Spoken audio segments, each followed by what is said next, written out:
날마다 솟는 샘물과 함께하는 오늘의 큐티 시간입니다.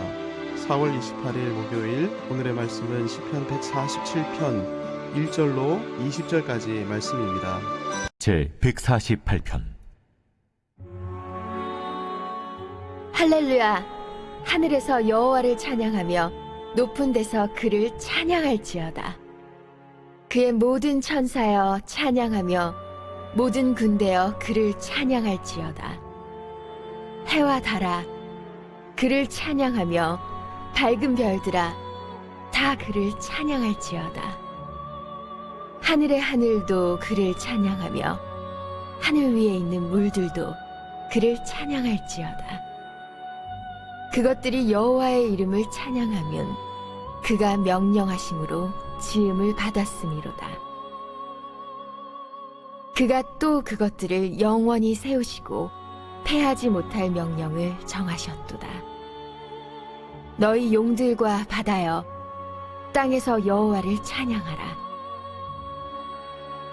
불과 우박과 눈과 안개와 그의 말씀을 따르는 광풍이며 산들과 모든 작은 산과 과수와 모든 백향목이며 짐승과 모든 가축과 기는 것과 나는 새며 세상의 왕들과 모든 백성들과 고관들과 땅의 모든 재판관들이며 총각과 처녀와 노인과 아이들아 여호와의 이름을 찬양할지어다.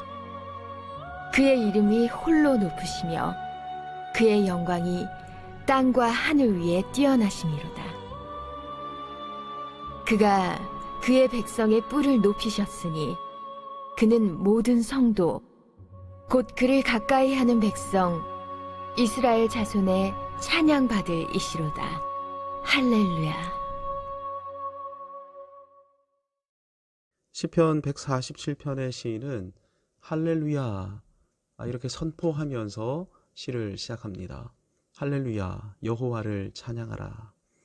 여호와를 찬양해야 하는 이유가 무엇입니까? 1절에서만 세 가지 이유가 언급됩니다. 그것은 찬양이 선한 것이기 때문이고 즐거운 것이기 때문이며 당연한 것이기 때문입니다. 우리는 선하다가 창세기 1장에서 여호와의 의도대로 성취된 상태임을 확인한 바 있습니다. 하나님께서는 모든 일을 그 뜻대로 이루시는 선하신 하나님이십니다. 따라서 우리는 우리의 소원대로 이루어지지 않은 일 앞에서도 선하신 하나님, 모든 일은 하나님의 뜻대로 이루어짐을 믿습니다. 그리고 마침내 모든 것을 통해 하나님의 선하신 뜻이 성취될 줄을 믿습니다. 이 사실을 인정하면서 찬양할 줄 알아야 합니다. 의로우시고 자비가 충만하시고 완전하신 하나님께서는 하나님의 뜻을 역사 가운데 이루어 가십니다. 우리는 소설이나 영화 속 주인공들이 어려움과 역경을 극복하고 마침내 사랑의 결실을 맺고 성공하고 또는 정의를 실행하는 뻔해 보이는 이야기임에도 그 스토리를 굉장히 즐거워합니다. 하나님께서는 이 땅에서 완전하신 뜻을 역사 속 수많은 사건들, 위대한 스토리들을 통해 이루어 오셨습니다. 예수 그리스도의 생애가 그 스토리이죠. 사도행전에서의 사도들, 바울의 전도 여행 역시 하나님의 스토리들입니다. 교회 역사와 우리 신앙의 선배들의 생애와 관련된 이야기들을 살펴보십시오. 얼마나 재미있고 즐거운지 모릅니다. 어거스틴이나 루터의 회심 이야기, 개혁자들의 생애 속 이야기들, 하나님의 일하심은 너무나 영광스럽게 아로새겨져 있습니다. 하나님께서 이루신 이 위대한 스토리들을 기억하며 찬양하는 것은 너무나 즐거운 일인 것이죠. 그러니 하나님 한 분만을 높이고 찬양하며 그분의 행적을 칭송하는 일은 너무나 당연한 것 아니겠습니까? 본문 2절을 보면 147편의 시인이 포로 귀한 이후의 인물임을 확인할 수 있습니다. 여호와께서 예루살렘을 세우시며 이스라엘의 흩어진 자들을 모으시며 예레미야를 통해 주신 약속대로 여호와께서는 기적적인 섭리 가운데 유다를 페르시아에서 귀환하게 하셨습니다. 유다의 귀환을 위해 하나님께서는 선지자들을 통해 약속하신 대로 바벨론을 진멸시키셨고 또 페르시아 왕 고레스의 마음을 감동시키셨습니다. 하나님은 하나님의 약속을 빠짐없이 이루시는 너무나도 선하신 하나님이신 것이죠. 하나님의 뜻이 역사 속에 이루어진 것을 보십시오. 얼마나 어메이징한 스토리이며 흥미로운 스토리인지 모릅니다. 그러니 하나님 한 분만을 찬송하는 것은 너무나 당연한 일인 것입니다. 시인은 여호와의 능력과 지혜를 노래하면서 4절에서 별들의 수효를 세시고 그것들을 다 이름대로 부르시는 하나님을 노래합니다. 잘 아시는 대로 별은 태양처럼 스스로 빛을 내는 항성을 가리킵니다. 천문학자들은 우주에 있는 항성의 수를 7조 곱하기 100억 개 정도로 추산하는데, 이 수는 지구의 해변과 사막에 있는 모든 모래 아래 10배가 넘는 수입니다.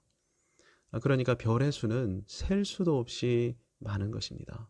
하지만 하나님께서는 이들 하나하나를 구별해서 아십니다. 그리고 이들의 이름을 정해서 부르시는 하나님이시죠. 별들의 이름까지 다 아시는 하나님. 그러니 당연히 유다 백성의 이름을 다 아시는 하나님이십니다. 저와 여러분의 이름을 모르실 리가 없으신 전지하신 하나님이시죠. 하나님은 우리의 모든 것을 아십니다. 우리의 약함까지도 아시어서 우리를 고치시고 온전케 하시는 하나님이십니다. 하나님의 백성은 이러한 하나님의 만지심을 기대하며 겸손히 엎드리는 사람들이죠. 하나님은 우리의 이름과 특징을 아시고 아픔과 상처를 다 아시는 전지하신 하나님이십니다. 우리의 아픔을 고치시고 온전케 하기를 원하시는 하나님이시죠. 이 아침에 여호와 앞에 겸손히 엎드릴 때 하나님께서는 우리의 이름을 불러주실 것입니다. 우리를 고치시고 회복하시며 은혜를 베풀어 주실 것입니다.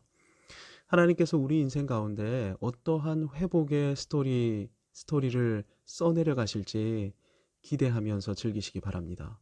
그러면서 선하신 하나님을 노래하며 찬송하시기 바랍니다.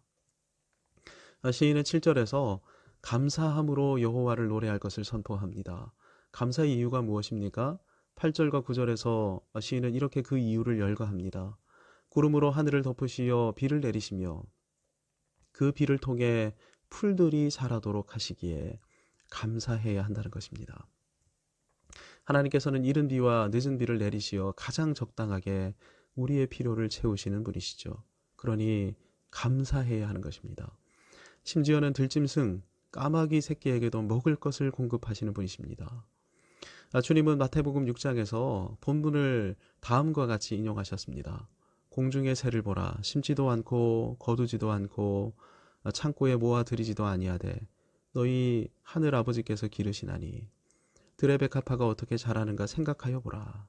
수고도 아니하고 길쌈도 아니하느니라. 그러나 내가 너희에게 말하노니 솔로몬의 모든 영광으로도 입은 것이 이 꽃 하나만 갖지 못하였느니라. 오늘 있다가 내일 아궁이에 던져지는 들풀도 하나님이 이렇게 입히시거든. 공중의 모든 새들, 들의 이름 모를 꽃 하나까지도 여호와 하나님께서는 지키시고 보호해 주시는 것입니다. 그러니 이보다 훨씬 존귀한 저와 여러분, 그리스도의 핏값으로 구원해 주신 저와 여러분은 어떠한 인도하심과 보호하심으로 동행해 주시겠습니까? 그러니 여호와 하나님의 특별한 돌보심을 기억하면서 우리는 그저 감사밖에 할 수 없는 것입니다. 그러니 내 힘을 의지하지 말고 여호와 하나님을 경외하며 하나님께서 공급해 주시는 은혜를 의지해야 하는 것이죠. 무엇이 진정한 감사입니까?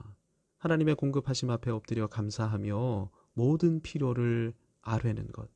오늘도 이런 은혜가 필요합니다. 도와주옵소서. 간절한 기도가 최고의 찬양이며 감사입니다. 왜냐하면 간절한 기도만큼이나 하나님의 전능하심을 인정하는 것이 없기 때문입니다. 12절에서 시인은 마지막으로 선포합니다. 예루살렘아 여호와를 찬송하라. 시온아 내 하나님을 찬양하라. 예루살렘과 시온은 성전에서 예배드리는 모든 유다 거민들을 칭하는 말입니다. 성전에서 무엇을 해야 합니까? 예배당에서 우리가 해야 할 가장 중요한 일은 무엇입니까? 그것은 바로 찬송입니다. 예배당은 예배의 처소이죠. 예배는 여호와 하나님의 하나님 되심을 인정하면서 엎드리는 시간입니다. 그러니 예배에 있어서 가장 적합한 것은 찬송인 것이죠. 다윗이 하나님 마음에 합한 자로 인정받게 된 이유가 다윗이 찬양하는 사람이었기 때문입니다. 찬양할 때 여호와의 영이 다윗에게 임하셨고 찬양할 때 악귀가 쫓겨 나갔습니다. 여호사밧 당시 찬양할 때 암몬 연합군이 여호와의 복병에 의해 진멸당했습니다. 여호와의 어떠하심을 찬양해야 합니까? 여호와께서 우리의 가정을 지키시고 자녀들을 돌보신 은혜를 기억하며 찬송해야 합니다. 우리를 배부르게 하시고 여호와의 말씀을 이루시며 천지와 만물을 주관하시고 무엇보다 여호와의 율례와 규례를 우리에게 허락하신 특별한 은혜를 기억하며 찬송할 줄 알아야 합니다. 하나님의 은혜를 잊어버리게 되면 그때부터 찬송이 사라지게 되고 염려가 시작이 되죠. 내일 일이 걱정이 되기 시작합니다. 그래서 밤잠도 이루지 못하게 됩니다. 따라서 147편의 시인은 지난날 하나님께서 우리 가정과 자녀를 지키시고 필요를 채워주셨던 은혜를 기억해내므로 찬송하라고 명령하고 있는 것입니다. 왜 은혜를 기억하며 찬송해야 합니까? 지난날 우리를 지켜주신 하나님께서는 앞으로도 우리의 걸음을 지키시고 인도하실 하나님이시기 때문입니다. 그러니 계속해서 하나님께서 베풀어 주신 은혜를 기억할 줄 알아야 하는 것이죠. 하나님께서 행하신 일에 대해 가장 은혜롭게 기억하는 방편이 찬송입니다. 찬송을 부르세요. 찬송을 부르세요. 놀라운 일이 생깁니다. 찬송 부르세요. 고전적인 찬송이지만 정말 그렇습니다. 찬송을 부르면 놀라운 일이 생깁니다. 은혜를 기억할 수 있게 되고 하나님의 행하심을 기억할 수 있게 됩니다. 우리가 지난 수요일부터 불렀던 찬양을 기억하실 것입니다. 날 부르신 뜻 내 생각보다 크고 날 향한 계획 나의 지혜로 측량 못하나 가장 좋은 길로 가장 완전한 길로 오늘도 날 이끄심 있네. 이런 찬양으로 찬양하게 되면 가장 선하신 하나님, 이 하나님의 임재로 충만하게 되죠. 하나님의 측량할 수 없는 가장 크신 은혜가 무엇입니까? 우리에게 하나님의 말씀인 성경을 선물해 주신 것입니다. 여러분, 지금 우리 손에 성경이 들려있는 것은 정말 놀라운 은혜입니다. 구텐베르그가 인쇄술을 개발하기 전까지 16세기 이전까지만 해도 성경은 아무나 소장할 수 없었습니다. 더군다나 루터나 칼빈 같은 개혁자들에 의한 자국어, 모국어 성경 번역이 없었다면 우리는 한글로 된 성경을 아마 가지지 못했을 것입니다. 그런데 지금은 각종 사이트를 통해 한글 성경만 해도 개혁 개정, 새번역, 현대인의 성경, 공동 번역, 영어 성경은 어떻습니까? NIV, NASB, KJV, 굿뉴스 바이블 수많은 번역본들을 한 번에 볼 수 있습니다. 히브리어 헬라어 성경 역시 언제든 확인할 수 있죠. 우리는 지금 언제든 성경을 통해 우리를 향하신 여호와 하나님의 분명하신 뜻을 보고 듣고 확인할 수 있게 되었습니다. 이런 측량할 수 없는 은혜를 베푸신 하나님께 합당한 것은 할렐루야, 찬송하는 것밖에 없을 것입니다. 오늘도 하나님의 은혜를 기억하고 그분의 선하심을 기억하며 우리 인생 가운데 써내려 가실 어메이징한 섭리의 스토리들을 즐거워하며 하나님을 찬송하며 살아가십시다. 그리고 여호와 하나님 앞에만 엎드려 경배하며 찬송하십시다. 우리의 찬양 가운데 여호와께서 임재하시고 우리와 동행하시며 우리에게 은혜와 평강을 허락해 주실 것입니다. 할렐루야. 하늘에 계신 우리 아버지, 아버지의 이름을 거룩하게 하시며 아버지의 나라가 오게 하시며 아버지의 뜻이 하늘에서와 같이 땅에서도 이루어지게 하소서. 오늘 우리에게 일용할 양식을 주시고 우리가 우리에게 잘못한 사람을 용서하여 준 것 같이 우리 죄를 용서하여 주시고 우리를 시험에 빠지지 않게 하시고 악에서 구하소서. 나라와 권능과 영광이 영원히 아버지의 것입니다. 아멘.